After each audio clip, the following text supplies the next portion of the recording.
Amagambo yawe rimwe na rimwe ajya bimpamo. Ibyo uvuze ku buzima bwawe nicyo buhinduka cyo.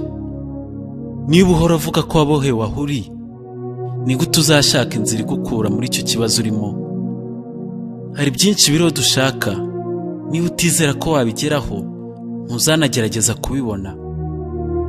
Aho kuvuga ngo sinzi uko nabikora, vuga ngomba kwiga uko nabikora. Aho kuvuga ngo ndi umunebwe, nta kintu na kimwe njya nkora ngo kirangire, vuga nshaka kuzakora ibirenze ibi ubutaha. Aho kuvuga ngo nkora ntsindwa, vuga natsinzwe.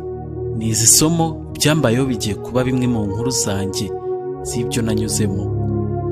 Aho kuvuga ngo iminsi myiza yanjye narayirangije, vuga ibyiza biri imbere.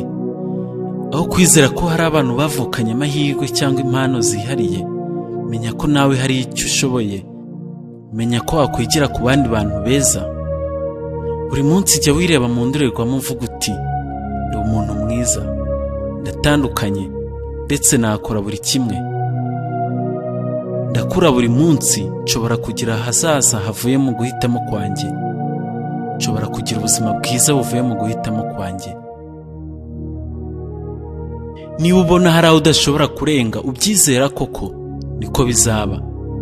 Hari abantu benshi bagiye bakora ibyiza wafatira isomo ryagufasha mu byawe byose ukora. Hari byinshi bigaragara ushobora kuba wafatiraho urugero rwiza. Hari ibintu ugomba kuba ufite niba ushaka icyerekezo kizima. Niba ushaka kuzaba wishimye, ufite inshuti nziza. Tangira ubu wige kubaho ufite intego. Ese wari wava mu rugo udafite aho werekeje? Amaherezo ushiduka wayobye cyangwa ukisanga aho wavuye. Uku niko bimera umuntu utagira intego muri we. Iyo atabayeho adashaka, aguma ahari ntagire ikimuhindukaho, ntagire iterambere kuri we. Uramenye ntukabe utagira intego. Ushobora kwiha igihe kirekire cyangwa kigufi, ariko ukaba uyifite. Tangira ubu ushaka aho ugomba gufatira urugero, aho uzajya ukura ibigufasha mu rugendo rwawe. Ashobora kuba umuntu wanyuze mu cyerekezo uri kunyuramo. Ashobora kuba kandi ari umuntu utaranyuze muri icyo cyerekezo, ariko ubona ko ashobora kuba yakugira inama. Tangira wige kwihanganira ibikunaniza. Tangira wige kwihangana, kuko mu buzima ntiwabona ibyo ushaka byose. Ibyo nizere ko umaze kubimenya. Niba udashobora kwihangana, biragoye ko wagera ku cyo wamaramaje kuzageraho koko.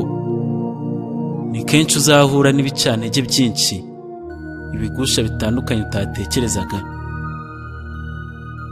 Tangira umenye ko ibyiza n'ibibi bibaho, kandi byose ugomba kubinyuramo.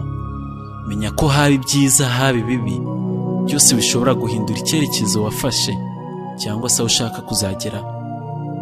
Rero ucunga amagambo yawe ujya uvuga, ujya wivugiraho, kuko akenshi ajya bimpamo kandi yakugiraho ingaruka. Ahazaza n'ahawe ugomba kuhahitamo ubu. Menya icyo ushaka kuzaba cyo, umenye uko ugomba kwitwara. Tubaye dusoreje ikiganiro cyacu cy'uyu munsi, tukwibutsa gukanda subscribe kuri Mushatsi TV kugira utazajya ucikwa n'ibiganiro byiza bifasha abantu b'ingeri zose binyura kuri uru rubuga. Tunakwibutsa kubisangiza inshuti zawe, unadusigira igitekerezo hasi muri comment.